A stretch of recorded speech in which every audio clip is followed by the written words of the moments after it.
Good evening. This is GW Johansson with another Criterion update. I have not done one of these for a long time because I don't know why. Anyways, but I have one now and it's a pretty big one, so I hope this video will all fit on YouTube. I'm not sure these days what the runtime is for videos. I don't know, over 15 minutes, whatever, but might get to that. So let's start off with, I started getting some Eclipse Series, and they are pretty cool. So I'll start with the first one I got. This is the first films of Samuel Fuller, and this is really interesting. It has some of his early work right after he was he was doing like crime stories or something. He was a journalist. Anyways, his first movies: I Shot Jesse James, The Baron of Arizona, and a personal favorite, The Steel Helmet, which is worthy of buying this for 15-20 bucks anyways. I wish they actually made a full Criterion release of that because it's one of the greatest war films of all time. But these are all really solid films too. I Shot Jesse James with John Ireland, and The Baron of Arizona with a really good Vincent Price role. One of my favorite movies of his, actually. So that one's a really, really good one, and I love Samuel Fuller. I love Shot Corridor and Pick Up on the South Street. So that was a good choice. Next is Nikkatsu Noir. Nikkatsu is, I believe, the longest-running Japanese film company to exist, and I guess after film noir and then American pop culture coming into the U.S., I believe they just wanted to start cashing in on film noir crime stories. So here's this is it, and it's got 5 movies, all from pretty legendary Japanese directors. They all kind of had their first directing gigs with these noir films, such as Seijun Suzuki and some others. Joe Shishido plays in a lot of these, which I'm a really big fan of, him and his big cheeks. So this one has I Am Waiting, Rusty Knife, Take Aim at the Police Van, Cruel Gun Story, and my personal favorite, which has one of the greatest titles of all time, A Colt Is My Passport.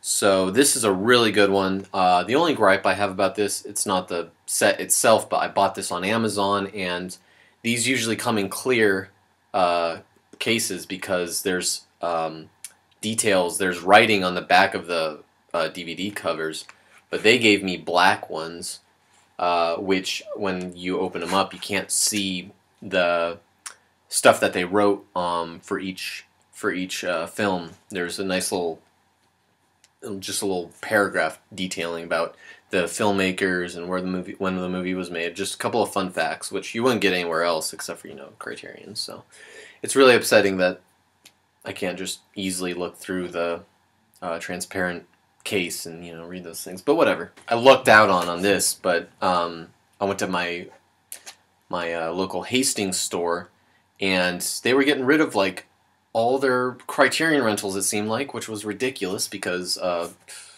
whatever. I mean, it's good for me though because these movies were about $3, $2 or $3 used for Criterion DVDs in fine shape.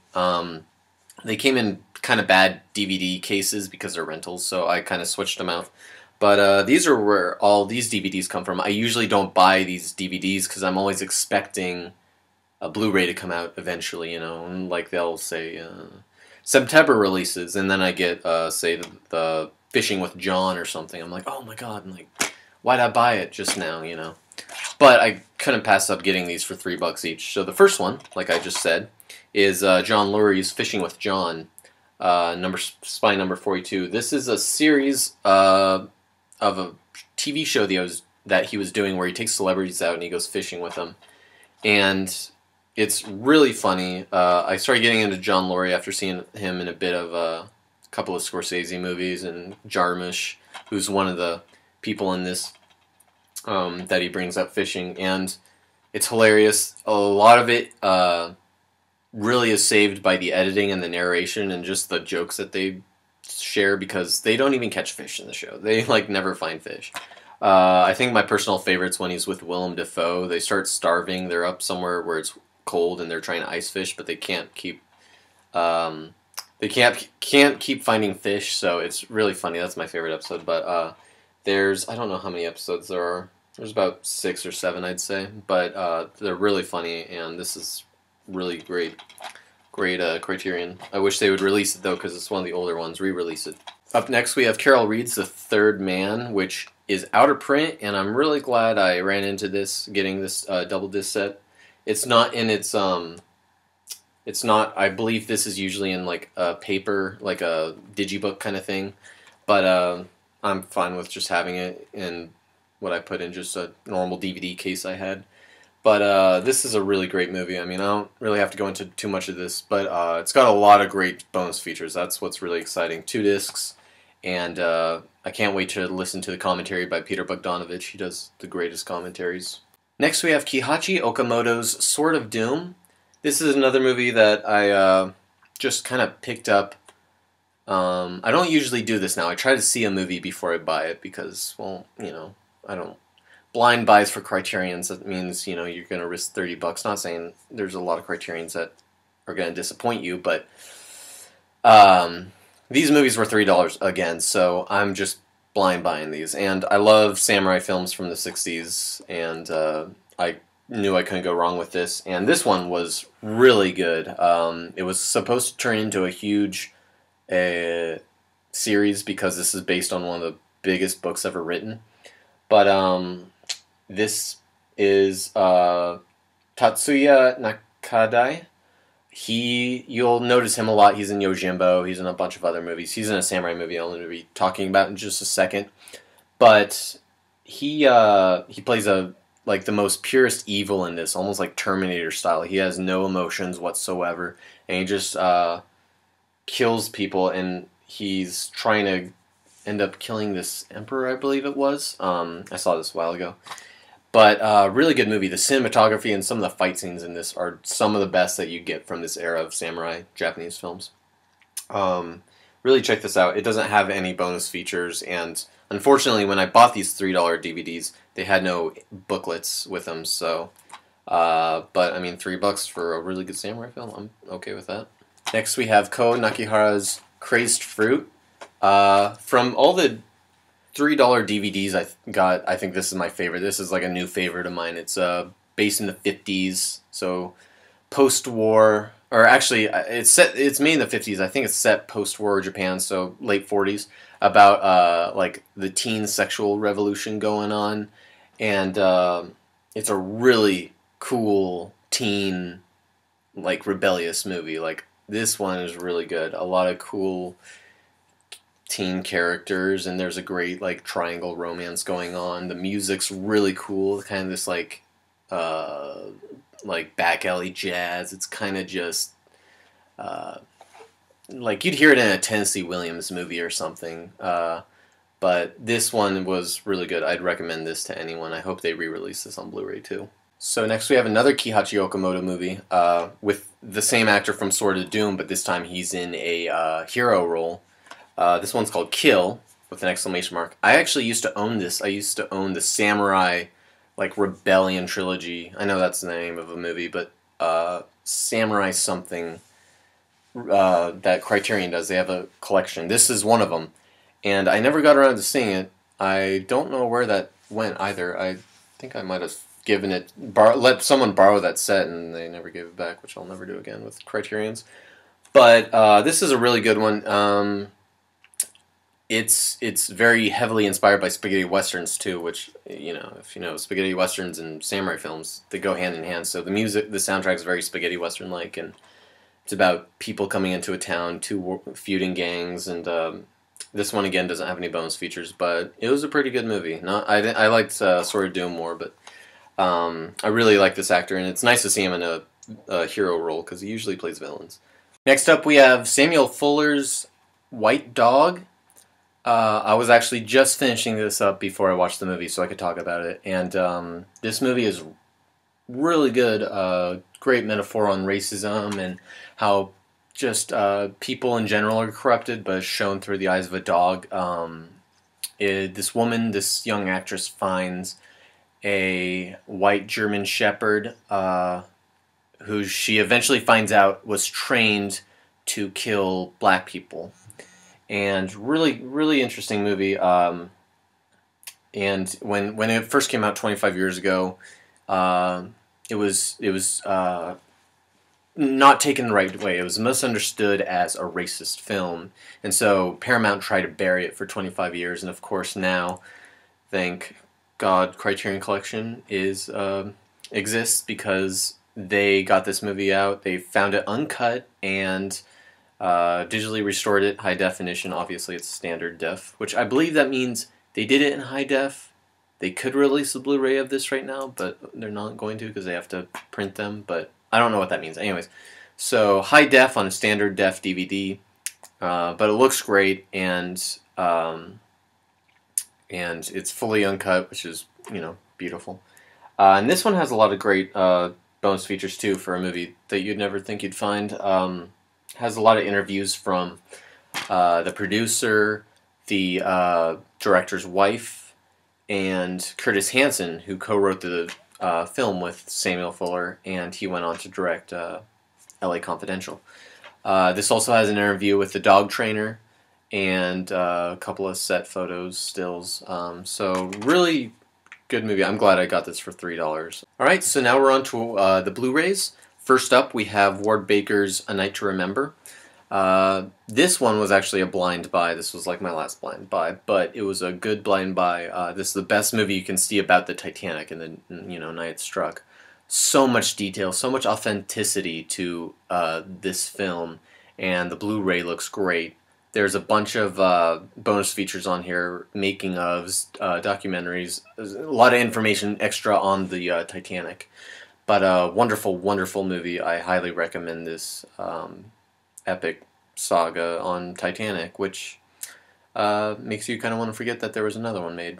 Next up, we have Kurosawa's Yojimbo and Sanjuro, the box set. I always wanted to get these movies, but of course I had to get the box set. It's beautiful. I've always been a big fan of Yojimbo, and then more recently I finally got around to seeing Sanjuro. And I love Toshiro, and I love Akira Kurosawa, and these two movies are amazing. And in terms of bonus features, I'm kind of disappointed because I feel like there's a lot more bonus features for movies like this, classics, especially Yojimbo. But it doesn't, and I'm okay with that. It still has a good amount of bonus features, but still a really cool box set. It just looks good. But great movies. I love these. Next up, we have Hitchcock's The 39 Steps, which I rewatched last night, part of my movie night I do every Friday. And I really like these early 30s British espionage films, along with The Lady Vanishes, Sabotage, and a few other ones. The Man Who Knew Too Much, which I need to pick up on Criterion because it just came out. Anyways, I really like this one. I really like a certain few scenes that really stand out to me that make this the atmosphere of this movie. One of them is when the main character's running through the Scotland countryside and people are chasing him. I don't know, something about that really clicks with me in that whole espionage era. And the next scene when he goes and sees a certain character and then he finds out a certain thing about him. I can't really tell you, it's a twist if you haven't seen it. But it's got a lot of really good bonus features, like every Hitchcock release that they've done has Lady Vanishes and, from what I hear, The Man Who Knew Too Much. And always really good to hear just about Hitchcock, and Truffaut with his really well-known interviews with Hitchcock in the early 60s. Always really good to get more information and hear more about Hitchcock, so really great movie. Next up is Monty Hellman's Two-Lane Blacktop. If you want another answer to the whole Easy Rider time of kind of against mainstream Hollywood style, he did this a few years later, and this is one hell of a movie. It's hard to explain. It's so hard to explain. This is one of those movies like Mulholland Drive that you can't really tell everyone about it because you can tell them like the main story. Like, this is about two guys on the road in this unfinished painted car. I forget what it is. It's a 55 Chevy. And And what's wonderful about it too is it's played by James Taylor and one of the Beach Boys brothers, Dennis Wilson, who later died in the 80s. But they're only film roles that they've ever done, and they play these two, guys with their 55 Chevy and going across America, and they hit Warren Oates later in the film. Anyways, it's a really bizarre but really interesting, partly existential, partly it's Monty Hellman. I can't really tell you much else, but if you know Monty Hellman, he makes some really weird movies. But this is his masterpiece. Really good movie, and it's got really good bonus features too. Since most of the cast and crew's still alive, so Criterion went back out and did their research like they always do. Next up, we have Nobuhiko Obayashi. I believe that's how you pronounce it. House. I don't know where to start with House. Late 70s Japanese horror, and I would recommend this to anyone who's really interested in just seeing a really freaking weird movie. It's about a bunch of girls who go out to see this one girl's aunt, and shit starts to happen in this house. And I don't know what else to say about this. I don't want to give a lot away, but this is one hell of a movie. Highly recommend it for people to see it. I don't know if you should buy it at first, because you might like it, you might hate it. I don't know, but I hope you love it, because this movie is really cool. Next up, we have Jonathan Demme's Something Wild. Jonathan Demme, I believe. Later went on to do the Oscar-winning Silence of the Lambs. This was a film that he didn't do so well when it first came out. It's a road trip film in vein of... I don't know what it would be under, but it's kind of a romantic comedy. Halfway through the movie, it completely changes genres. It has Jeff Daniels at his best. It has Melanie Griffith at her best. I really like her in Body Double, though. And Ray Liotta in his first role, and he knocks it out of the park. Really cool movie. I love Jonathan Demme's odd style of like these little vignettes, and he does details like Wes Anderson would, and just really interesting movie. Along with the characters and along with the story, there's just all these interesting little pieces that he puts into there, little scenes, and just the whole thing's comprised of oddness. And really good movie, sweet and scary and funny all at the same time, and really a underrated gem. And very similar to his other movie, Married to the Mob, which isn't as good, but still worth checking out. So next up, I have the complete Jean Vigo, and this is one of those Criterion Collection DVDs that it's just like they totally put like cinematic history into like your own personal DVD, which I love. Jean Vigo was a French director who only lived till he was 25. I believe he died of tuberculosis.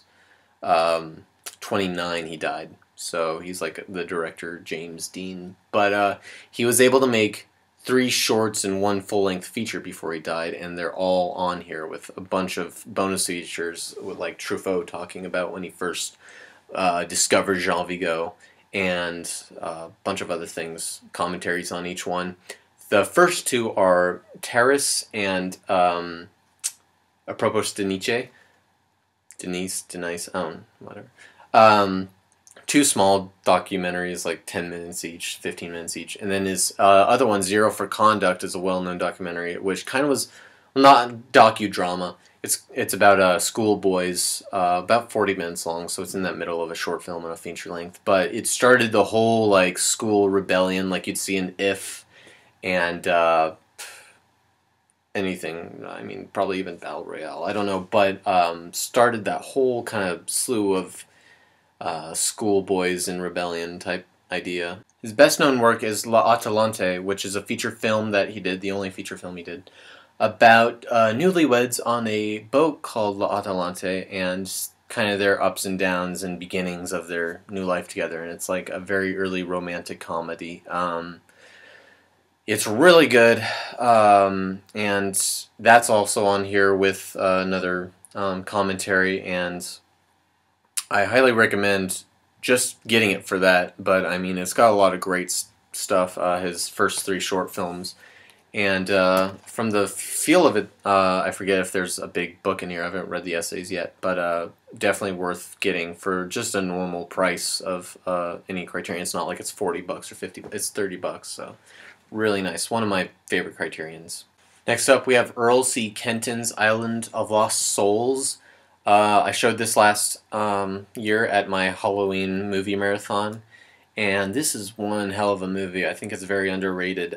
Came out pre-Code days, so around Dracula and Frankenstein when those first came out, and it actually stars Bela Lugosi, and it also has Charles Laughton, and it's a really interesting movie. It's based on the novel by H.G. Wells about what's his name, The Island of Dr. Moreau. That's the novel it's based on, which Charles Laughton plays, and it's a really, really dark and exotic and very creepy with great special effects movie around that time with the other Universal monster movies, but didn't get as much recognition. I think this was a dud when it first came out, but a really interesting movie, and it's got some great bonus features. Got some commentaries and interviews, and Mark Mothersbaugh from Devo, the guy who does all the music for Wes Anderson movies, talks about this movie and even has a music video on here. So really good DVD, and I love the artwork that Criterion did for this one, and a really good movie. Next up, I have Sidney Lumet's 12 Angry Men. I love Sidney Lumet. He's one of the most versatile, eclectic directors ever, American directors, and I love this movie. I haven't seen it for a while. I haven't rewatched it yet on Blu-ray, but I had to pick it up because once I heard that they were doing it, and it was so, like, they didn't, like, it wasn't a big thing. Oh, 12 Angry Men's coming on a Criterion. It was just one of those, yeah, we announced 12 Angry Men, no big deal, but it was a big deal to me because I think this is probably his best movie, and this is probably the only movie courtroom drama that I'd ever see twice because they're a little slow, and as good as the drama is and the acting is in those movies, they can never really just grab you. And I feel like 12 Angry Men, if you've seen this movie, the pace is breakneck. It's so tightly structured, one of the tightest movies ever, and the cast is amazing. Like every great character actor from his time, led by Henry Fonda. This is like a no-brainer for me, and it comes with a bunch of other bonus features that are other 12 Angry Men movies, like the one made for TV. There was like two TV ones actually. There was even another teleplay called Tragedy in Temporary Town that Lumet directed, and I mean, there's a lot of other things in this, like movies, short features for TV that are on here that, I mean, there's a bunch of stuff you can look into here. I haven't even touched it yet. Way too much for me right now, but great movie. If you haven't seen it, I'd recommend just checking it out first. Next up is a very treasured Criterion set. I've always wanted to see Brief Encounter released on Blu-ray. That was always one of my top releases I wanted to see them do. And not only did they re-release that on Blu-ray, but they gave us the David Lean directs Noël Coward.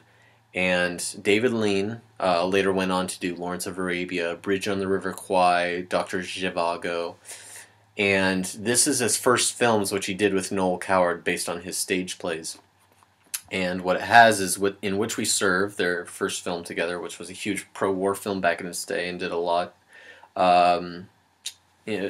during the World War II. This Happy Breed, which is a wonderful, wonderful movie about, I believe it's around World War I, and it goes through like 3 decades, I believe, of a family living in London. I believe it's London. And it's a wonderful family story, which I didn't think I'd care too much about, but it's really, really heartfelt and uplifting at points. I always feel like in the future, if I'm going to be really down on myself in my life, I can look at that movie and think, wow, like, look at these characters. And the Technicolor by Ronald Neame, great cinematographer, who did, I believe, all these except for Brief Encounter, which he produced and also co-wrote. Really beautiful, and it looks great on Blu-ray. The weakest one of the bunch is Blithe Spirit, but it's still a lot of fun. It has Rex Harrison, which I'm always I always love to see. And it's not as good as the others, but it's still a lot of fun. It's light, and it's just a good watch. And I can't complain. It's just another movie on Criterion that I have. Uh, and then finally, last but not least, is Brief Encounter, which I believe is the beginning and the end of all romantic dramas ever on film. It has Celia Johnson, and who's also in this Happy Breed, and it has Trevor Howard, who I love seeing just pop up in all these British films that I'd watch.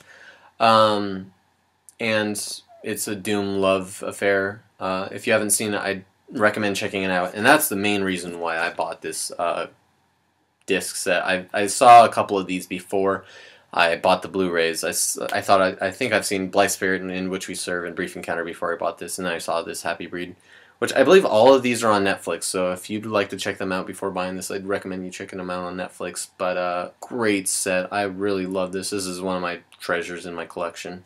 Next up, we have Danny Boyle's Shallow Grave. I saw this about a year or two ago, and I showed it. I think I mainly bought it because I was buying it for my Halloween movie marathon last year that I showed Island of Lost Souls with.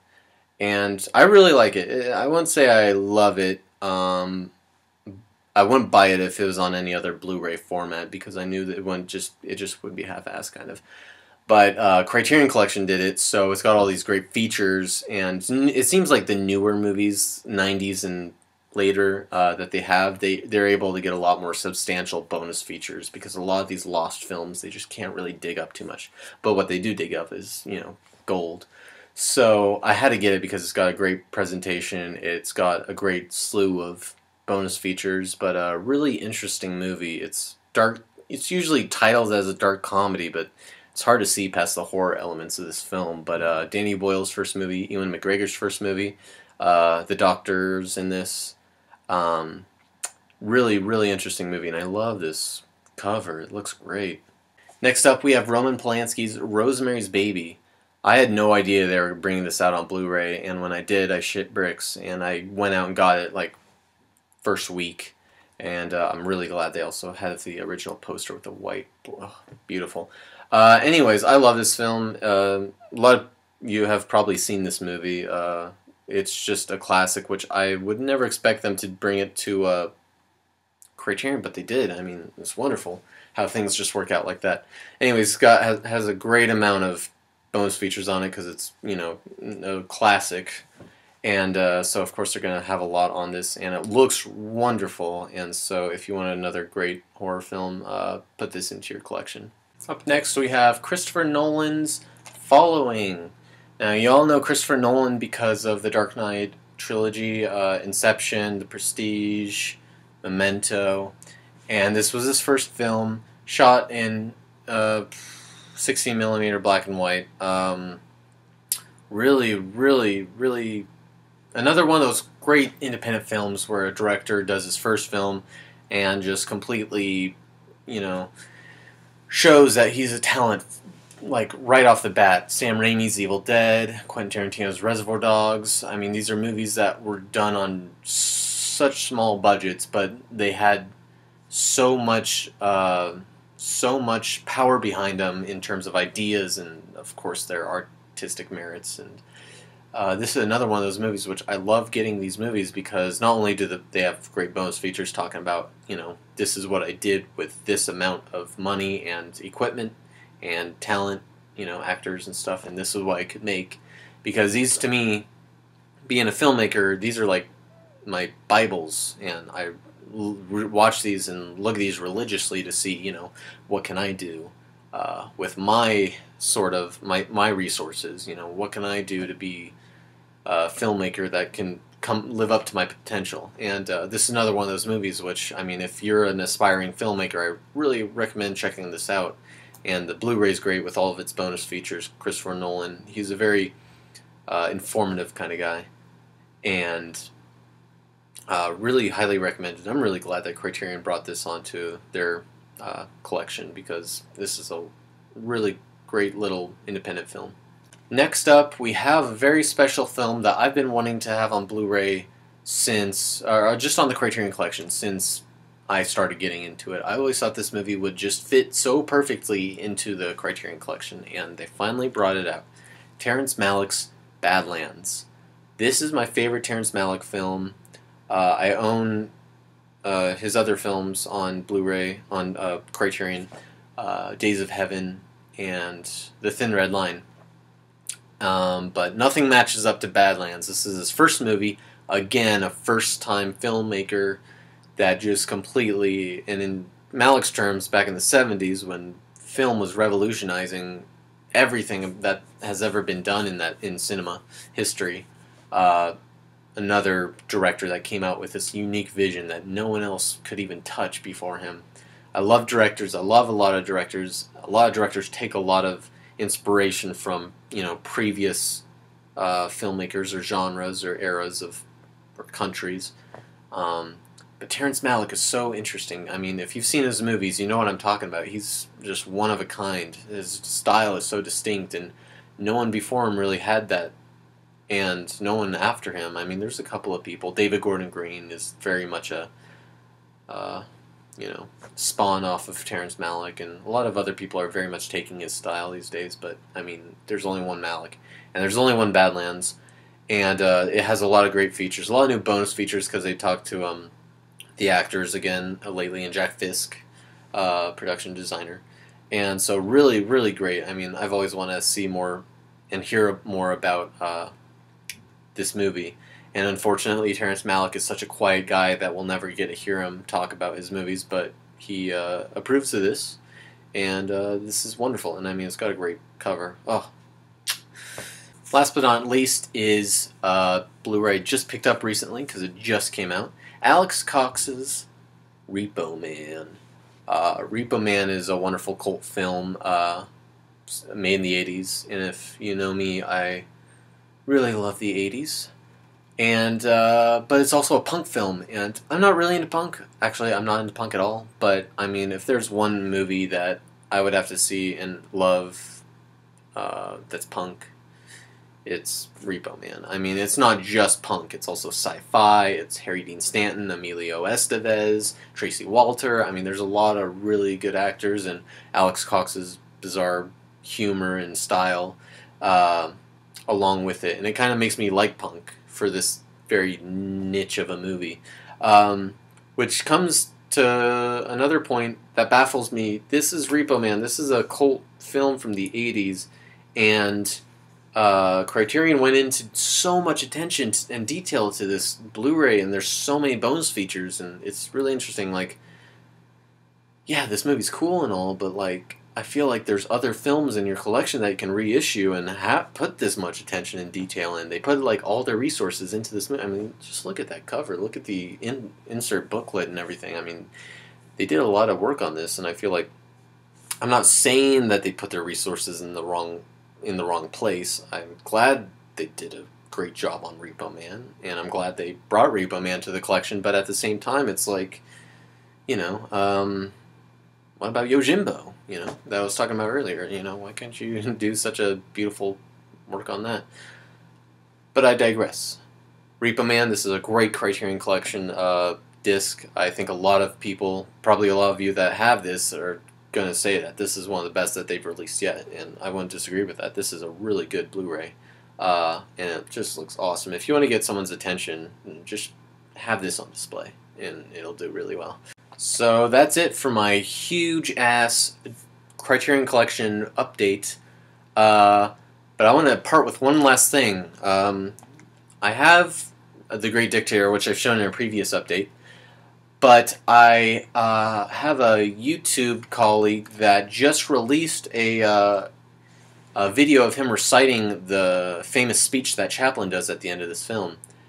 And it's a beautiful speech. I'm really glad that, and his name's Jake Swing, I'm glad that he did this video, because not only that does it show that he's really turning into a really good actor. I mean, I've been following his work since, I believe, like 2008, 2009, but he's starting to show a lot of his acting side lately, and it's really impressive. And he does a speech, the speech that Chaplin gives at the end of this movie, and I'm just really glad he did it, and I'd like to put the annotation here. and I'll put a link below in the description. Well, thanks for watching my Criterion Collection update. It's been a long time, but you're at the end. And please rate, subscribe. I will be having a lot of future projects coming up. I just released some new, some little trailers for some new projects I'm just in the middle of editing right now. Those will be coming out soon. Plus, I am hoping to start my reviews. I'm going to be starting to review films that, a little twist, they aren't reviewed films yet on YouTube, so a lot of classic films, not too obscure, but more or less obscure. Movies that you've heard of before, but don't have reviews or appreciations on YouTube. And that's what they'll mostly be, is appreciations. I don't like to do bad reviews. Anyways, so be looking on that soon, and looking out for that, and please subscribe, and you'll be seeing those sooner or later. This is GW Johansson signing off for the night. Good night. And